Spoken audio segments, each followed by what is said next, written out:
साल था 1975। इंदिरा गांधी देश में आपातकाल डिक्लेयर कर देती है। अगले 2 सालों के लिए लोगों के फंडामेंटल राइट को सस्पेंड कर दिया जाता है। ढेरों ओपोजिशन लीडर्स को जेलों में डाल दिया जाता है। इतिहास में इस दिन को काला दिन माना जाता है इंडियन डेमोक्रेसी के लिए।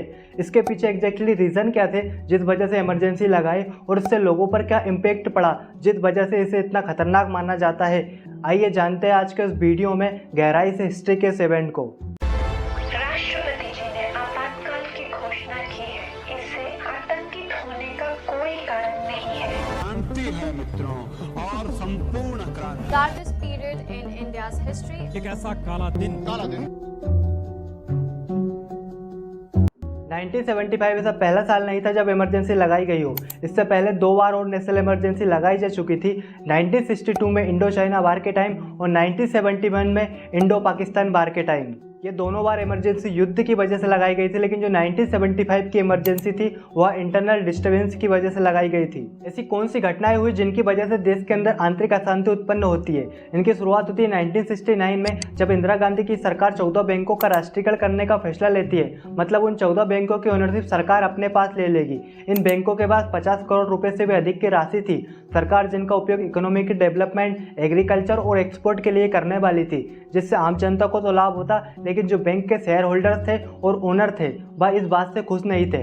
18 जुलाई 1969 को गवर्नमेंट ने डिसीजन लिया कि इसे ऑर्डिनेंस के थ्रू पास करवाया जाएगा। ऑर्डिनेंस जल्दी में बनवाया गया और प्रेसिडेंट से साइन करवाया जाता है पार्लियामेंट के सेशन से पहले। इंदिरा गांधी की तरफ से स्ट्रॉन्ग आर्गुमेंट दिया जा रहा था, यदि इन बैंकों का नेशनलाइजेशन किया जाता है तो यह बैंक देश के कोने कोने तक पहुंच पाएगी और देश में गरीब से गरीब लोगों तक अपनी सुविधाएं उपलब्ध करा पाएगी, जो कि एक व्यापारिक बैंक ऐसा कभी नहीं करना चाहे, क्योंकि वह हमेशा प्रॉफिट के बारे में सोचता है। जैसा मैंने बताया, गवर्नमेंट के डिसीजन से बैंक के शेयर होल्डर खुश नहीं थे। उस समय की एक बैंक थी सेंट्रल बैंक ऑफ इंडिया। इसके एक शेयर होल्डर थे आरसी कूपर। वह सुप्रीम कोर्ट चले जाते हैं सरकार के डिसीजन के against. Supreme court share holders के पक्ष में फैसला सुनाता है। सुप्रीम कोर्ट कहता है ये ऑर्डिनेंस जल्दबाजी में लाया गया और ये डिस्क्रिमिनेशन करता है 14 बैंकों के साथ जिनका नेशनलाइजेशन किया जा रहा है। ये ऑर्डिनेंस अनफेयर है शेयर होल्डर्स के अगेंस्ट। सुप्रीम कोर्ट ऑर्डिनेंस को रिजेक्ट कर देता है। इसके कुछ साल बाद 1970 में एक और सिमिलर केस होता है इंदिरा गांधी की सरकार और सुप्रीम कोर्ट के बीच प्रिवी पर्स को लेकर। प्रिवी पर्स एक तरह की पेमेंट हुआ करती थी जो प्रिंसली स्टेट के राजा महाराजाओं की फैमिली को दी जाती थी, क्योंकि 1947 में जब प्रिंसली स्टेट को यूनाइट किया जा रहा था इंडिया बनाने के लिए, तो उस समय एक कंडीशन रखी गई थी कि इन रूलर्स की रॉयल फैमिली को सरकार कुछ मात्रा में पेमेंट देगी। लेकिन इंदिरा गांधी को ये पेमेंट पसंद नहीं आई, क्योंकि देश ऑलरेडी इकोनॉमिक क्राइसिस से गुजर रहा था। ऐसे में प्रिवी पर्स देने में दिक्कतों का सामना करना पड़ रहा था। इंदिरा गांधी की सरकार ने डिसीजन लिया कि इसे समाप्त किया जाना चाहिए। 1970 में इसे कॉन्स्टिट्यूशन के अमेंडमेंट के थ्रू खत्म करने की कोशिश की, लेकिन यह बिल राज्यसभा में पास नहीं हो पाया। इंदिरा गांधी प्रिवी पर्स को खत्म करने का पूरी तरह से मन बना चुकी थी। इसे ऑर्डिनेंस के थ्रू लाया गया, लेकिन सुप्रीम कोर्ट ने इसे रिजेक्ट कर दिया। लेकिन इंदिरा गांधी की सरकार एक और कॉन्स्टिट्यूशन अमेंडमेंट लाई और प्रिवी पर्स को खत्म कर दिया और सुप्रीम कोर्ट के जजमेंट को रिवर्स कर दिया 1971 में। ये कुछ ऐसे केसेस हैं जिनकी वजह से इंदिरा गांधी की सरकार और सुप्रीम कोर्ट के बीच कॉन्फ्लिक्ट होने लगते हैं। दोनों एक दूसरे को कंट्रोल करने की कोशिश करते हैं। कुछ समय बाद एक और केस का जिक्र करूंगा जिसकी वजह से इंदिरा गांधी की सरकार ने आपातकाल लगाया। आप अभी मेरे साथ बने रहे। 1971 के इलेक्शन में गरीबी हटाओ नारे के साथ इंदिरा गांधी चुनावी मैदान में उतर जाती है और 352 सीटों के साथ एक पावरफुल प्रेसिडेंट बनती है और पावर का सेंट्रलाइजेशन करने लगती है। 1971 वह समय था जब भारत का पाकिस्तान से युद्ध चल रहा था, जिसकी वजह से इंडियन इकोनॉमी पर काफ़ी बुरा असर पड़ा। लगभग 1 करोड़ शरणार्थी भारत आ गए थे बांग्लादेश से। पाकिस्तान से बाहर के बाद इंडिया का सपोर्ट करना बंद कर दिया अमेरिका ने। 1973 में एक भयानक ऑयल क्राइसिस देखने को मिलता है दुनिया में। 1974 में 30% तक कीमतों में वृद्धि हो जाती है। उद्योग और धंधे पूरी तरह से ठप पड़ने लगते हैं। अनएम्प्लॉयमेंट रेट तेजी से बढ़ने लगता है। 1973 में सूखा पड़ता है, जिसकी वजह से खाद्यान्न की समस्या उत्पन्न होने लगती है। इस समय पर कांग्रेस पार्टी इतनी पावरफुल बन चुकी थी, उसके अंदर करप्शन देखने को मिल रहे थे। कई कांग्रेस लीडर्स पर करप्शन के आरोप लगे। उस समय के गुजरात के चीफ मिनिस्टर थे चिमन भाई पटेल। उनका एक बड़ा घोटाला सामने आया तो लोग उन्हें चिमन चोर कहकर पुकारने लगे।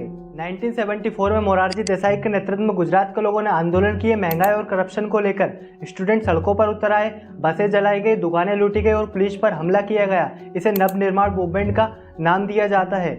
गुजरात की जनता की तरफ से स्ट्रॉन्ग डिमांड थी कि उस समय की स्टेट गवर्नमेंट को डिसॉल्व कर दिया जाए। इंदिरा गांधी के पास और कोई चॉइस नहीं बची तो उन्होंने स्टेट गवर्नमेंट को डिसॉल्व कर दिया। इसी साल मार्च 1974 में गुजरात की तरह बिहार में भी एक आंदोलन होने लगता है जयप्रकाश नारायण के नेतृत्व में। नॉन वायलेंस प्रोटेस्ट किया जाता है बिहार गवर्नमेंट के अगेंस्ट। डिमांड की जाती है कि गुजरात की तरह बिहार की भी गवर्नमेंट को डिसॉल्व कर दिया जाए, लेकिन इंदिरा गांधी ऐसा बिहार में नहीं करती है। संपूर्ण क्रांति अब नारा है, भावी इतिहास हमारा है, इंदिरा हटाओ नारों के साथ प्रोटेस्ट जारी रहता है। 1974 में जॉर्ज फर्नांडिस के नेतृत्व में रेलवे स्ट्राइक होती है वर्कर्स की सैलरी और बोनसेस को लेकर। यह रेलवे स्ट्राइक 2 या 4 दिन नहीं चलती है, 20 दिन तक चलती है। स्ट्राइक के दौरान रेलवे पूरी तरह से बंद थी। सरकार के द्वारा इसे अनकॉन्स्टिट्यूशनल बताया गया। 20 दिन के अंदर सरकार ने फोर्सफुली बिना किसी समझौते के स्ट्राइक को खत्म करवा दिया। मानो इतना कुछ काफी नहीं था, इंदिरा गांधी को एक और झटका लगता है 12 जुलाई 1975 को इलाहाबाद हाईकोर्ट के द्वारा। दरअसल बात यह थी कि 1971 का इलेक्शन इंदिरा गांधी रायबरेली सीट से जीतती है। उन्होंने समाजवादी नेता राजनारायण को हराया था। राजनारायण ने आरोप लगाया कि इंदिरा गांधी ने यह इलेक्शन सीट अनफेयर तरीके से जीती है। 14 आरोप लगाए, जिसमें 2 आरोप सिद्ध हो गए। पहला आरोप था कि इंदिरा गांधी ने सरकारी कर्मचारियों को इस्तेमाल किया अपने चुनाव प्रचार के लिए। दूसरा आरोप था उनके इलेक्शन एजेंट यशपाल कपूर ने जिस समय अपना पद संभाला वह एक गवर्नमेंट एम्प्लॉय थे, जो कि गलत था। इन 2 आरोपों की वजह से जस्टिस जगमोहन लाल सिन्हा ने इंदिरा गांधी की लोकसभा सीट को अवैध घोषित कर दिया। लोकसभा से हटा दिए गए और 6 साल के लिए चुनाव लड़ने पर प्रतिबंध लगा दिया और 20 दिन का समय दिया कि पार्टी डिसाइड कर ले अब प्रधानमंत्री किसे बनाना है। क्योंकि ये जजमेंट इलाहाबाद हाईकोर्ट के द्वारा दिया गया था, इंदिरा गांधी सुप्रीम कोर्ट में अपील करती है जजमेंट के अगेंस्ट एब्सोल्यूट स्टे के लिए। 24 जून 1975 को सुप्रीम कोर्ट कहता है इंदिरा गांधी प्राइम मिनिस्टर तो बनी रह सकते, लेकिन लोकसभा की कार्यवाही में भाग नहीं ले सकती है जब तक कि सुप्रीम कोर्ट पूरी तरह से जजमेंट न दे दे। 25 जून को जयप्रकाश नारायण ने दिल्ली के रामलीला मैदान में प्रोटेस्ट किया, जिसमें लाखों लोग आए। इंदिरा गांधी से इस्तीफे की मांग करी। सेना, पुलिस और सरकारी कर्मचारियों से कहा गया कि वह सरकार के आदेशों का पालन न करे। देश की राजनीति का माहौल अब पहले से ज़्यादा कांग्रेस के खिलाफ हो चुका था। जब हम इंडियन कॉन्स्टिट्यूशन के आर्टिकल 352 को देखते हैं तो इसमें नेशनल इमरजेंसी का प्रोविज़न है। नेशनल इमरजेंसी को 3 कारणों से लगाया जा सकता है। पहला कारण है यदि इंडिया दूसरे देशों के साथ जंग पर गया हो। दूसरा कारण है इंटरनल अग्रेशन, यदि कोई दूसरा देश इंडिया पर हमला कर दे। और तीसरा कारण था इंटरनल डिस्टर्बेंस, यदि देश के अंदर आंतरिक अशांति की आशंका हो। पहले जो 2 बार इमरजेंसी लगाई गई थी वह वार की वजह से डिक्लेयर की गई थी इंडिया में, और जो 1975 की इमरजेंसी थी वह इंटरनल डिस्टर्बेंस की वजह से लगाई गई थी। 25 जून 1975 को इंदिरा गांधी अपने कुछ मिनिस्टर्स के साथ डिस्कशन करती है और उनकी एडवाइस पर एक रिटर्न नोट भेजती है उस समय के प्रेसिडेंट फखरुद्दीन अली अहमद को, रिक्वेस्ट करते हुए कि वह इंटरनल डिस्टर्बेंस की वजह से देश के अंदर इमरजेंसी डिक्लेयर कर दे। प्रेसिडेंट ऐसा कर देते हैं 25 जून की रात को। कुछ ही घंटों के अंदर ढेरों ओपोजिशन लीडर्स को अरेस्ट कर लिया जाता है, जैसे जयप्रकाश नारायण, मोरारजी देसाई, अटल बिहारी वाजपेयी, लाल कृष्ण आडवाणी, चौधरी चरण सिंह। सरकार रात को पूरी तरह से बिजली बंद करवा देती है ताकि समाचार पत्र न छप पाए। अगली सुबह रेडियो पर अनाउंसमेंट की जाती है इंदिरा गांधी के द्वारा। President has proclaimed emergency. This is nothing to panic about.